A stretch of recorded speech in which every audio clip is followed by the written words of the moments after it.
If you know your genre filmmakings, the name Robert Eggers probably sends a shiver of anticipation down your spine. The visionary mind behind the chilling authentic The Witch, the psychologically claustrophobic The Lighthouse, and the brutal Viking epic The Northman, each one a testament to his ability to create immersive and thought-provoking cinematic experiences, as Eggers has carved a unique space in modern cinema.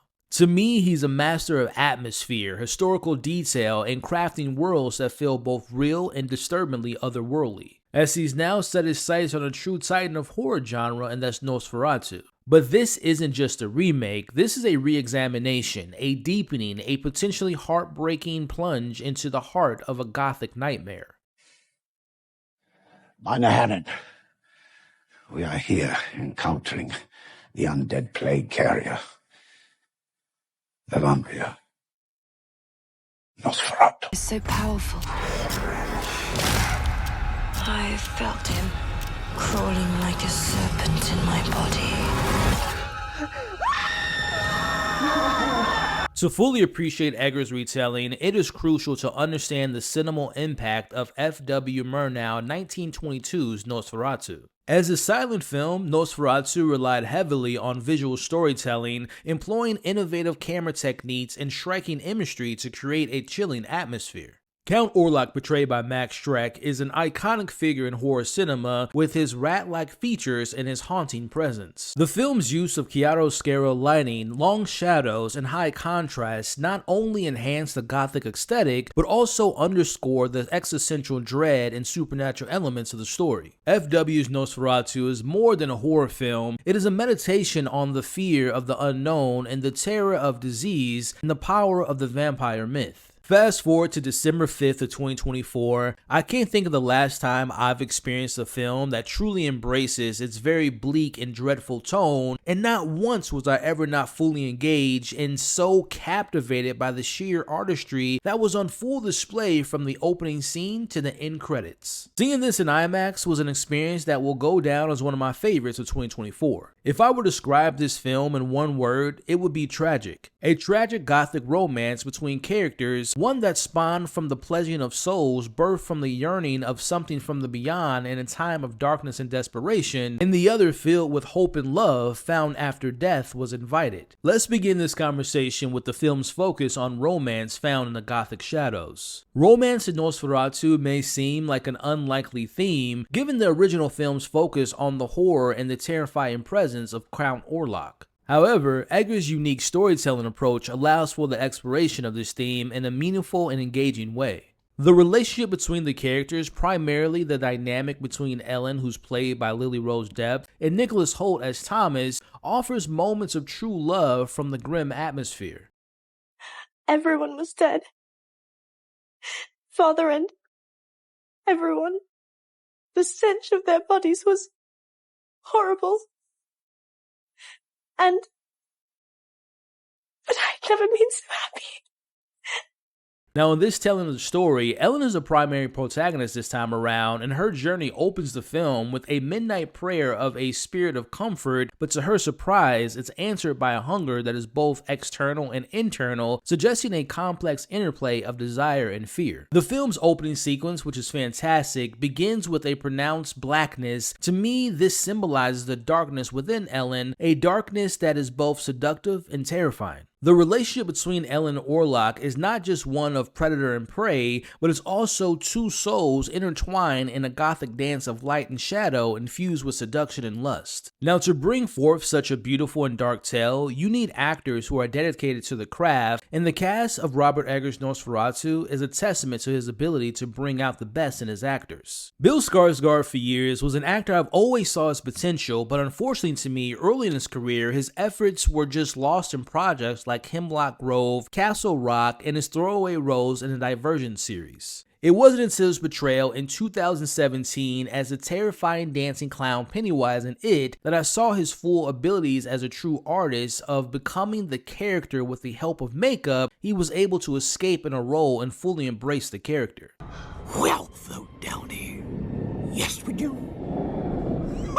That role to me is the baseline and the primal foundation in which he breathes life into the undead of Count Orlok. His performance in this film is a masterclass in horror, combining the physicality of the original Count Orlok with a modern psychological depth. To kind of think about the voice, and he eventually worked with an opera singer who helped him lower his voice an octave, and that is his voice. Like, I have recordings on my cell phone of him working on the voice. That is his voice. It is a black omen to journey in poor health.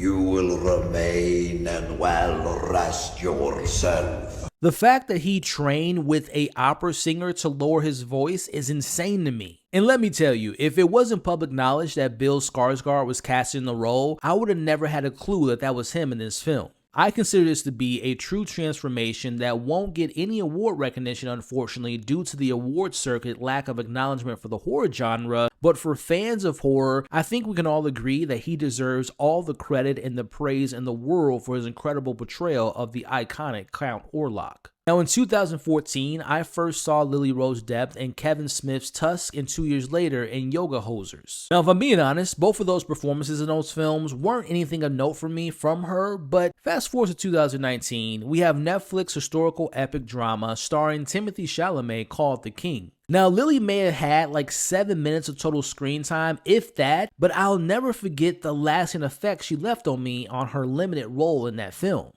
I will not submit to you. You must earn my respect. From there, I kept tabs on her career from films like Voyagers and Wolf, and even the not-so-great show The Idol, but again, she always stood out to me, but similar to Bill Skarsgård, those last few projects weren't totally taking advantage of her talents. Here we are with this film, and I can say this with full confidence that Lily as Ellen delivers a world-class performance that is not only haunting but also complex as she portrays a woman caught between desire and terror. Her performance is both vulnerable and strong, capturing the duality of Ellen's character with such nuance. Lily not only delivers one of, if not my favorite performance of the year, but she also gives one of the most breathtaking and all-worthy moments in her performance in my favorite scene in this very film, which demands so much of her physically and has her essentially playing dual roles. She gives herself fully into the character in this sequence, and it was nothing short of brilliant. This to me was a career type of performance, and from here on out, I see Lily Rose Depp being taken as a very serious actress because she truly brings the goods in this film. Hey, Michael. Now, speaking of brilliance, we have Willem Dafoe, who has become a frequent collaborator with Eggers and appearing in 3 of his last 4 films. To me, Willem Dafoe is the constant professional, someone you can always count on to deliver the goods as well, no matter his screen time. Willem is a true veteran of the Gothic and horror genre and adds a layer of gravitas as a supporting character, providing a counterpoint to the more ethereal and otherworldly elements of this film. Now, those 3 performances were my personal favorite while watching this film, but that doesn't take away from the others who also add to the experience of being in this nightmarish tale. Nicholas Hoult, Emma Corrin, Aaron Taylor Johnson, and everyone who graced the screen with their presence was great, and each had a moment or two to really elevate the experience as well.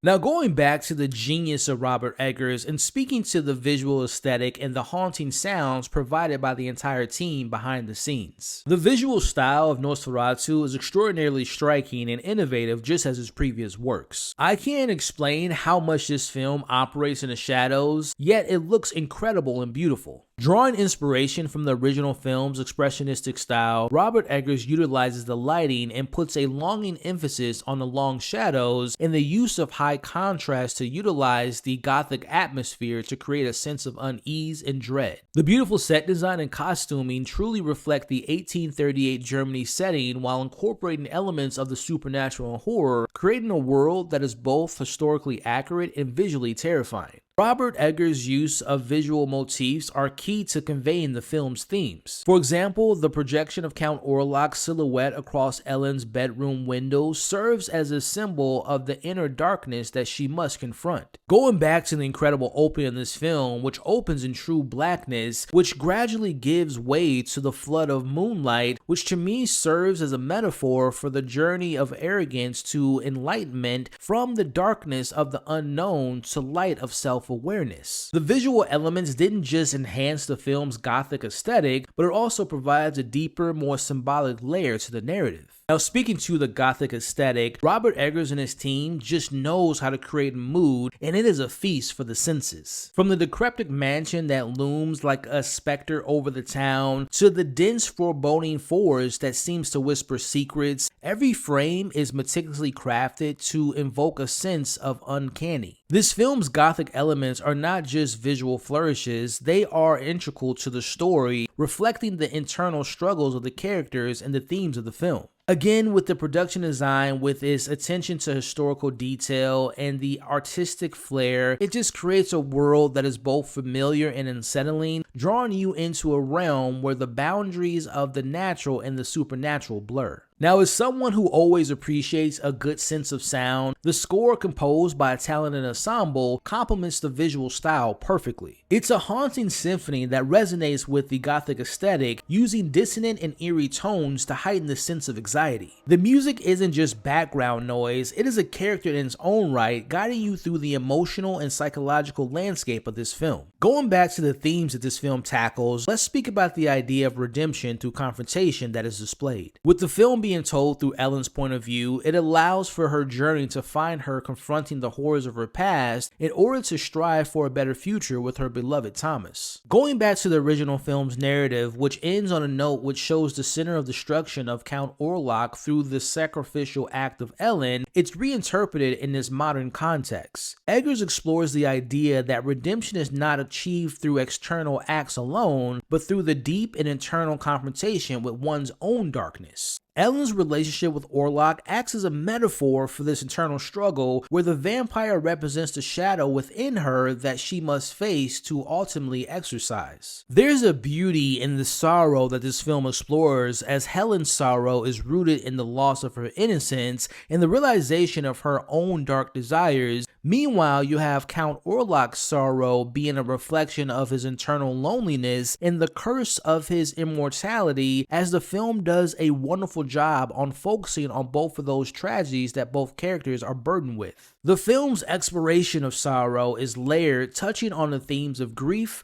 isolation, and the human condition. Now, even though I loved a lot of elements of this film, it doesn't come without some issues. If I were to criticize this damn near perfect masterpiece, it would be that I wasn't particularly in love with Nosferatu's character design. Now, I've read the articles, I've seen the clips of Robert Eggers describing what he was going for. And that, so in order to make the vampire scary again, I wanted to go and check out the folklore that was written about and by people who actually believed that vampires existed. Early folk vampires were decaying, disgusting, maggot-ridden corpses. So then the obvious question is, well, what does a dead Transylvanian nobleman look like? And that's what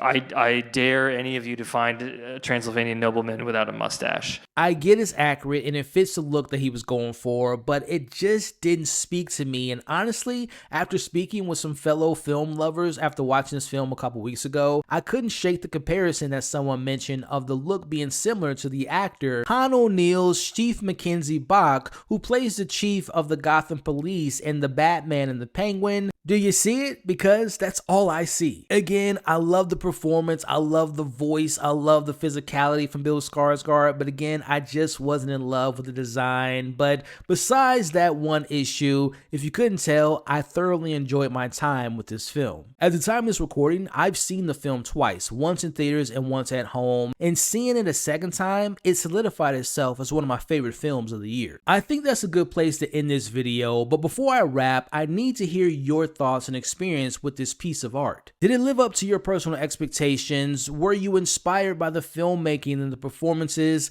Let me know your thoughts about the film in the comments below. Now, if you all appreciated my commentary in this video, please like this video and also share it, and consider sticking around by subscribing to the channel today. I'll end this video by saying the following. The retelling of Nosferatu by the visionary director Robert Eggers is an exciting prospect for the future of cinema for the film enthusiasts and horror fans alike. Robert Eggers' distinct storytelling approach, with his meticulous attention to detail and his atmospheric visual style, truly brings a new life to the classic lore. His version of Nosferatu to me is not just a remake, but it's a revision, a film that uses the original Gothic framework to explore new themes and depths. The film's exploration of romance, redemption, and sorrow, combined with its innovative visual style, create a haunting and memorable experience. In a world where the boundaries between light and darkness, good and evil are often blurred, Robert Eggers created a cinematic journey that is both chilling and profound, a testament to the enduring power of Gothic storytelling and a director's unique vision.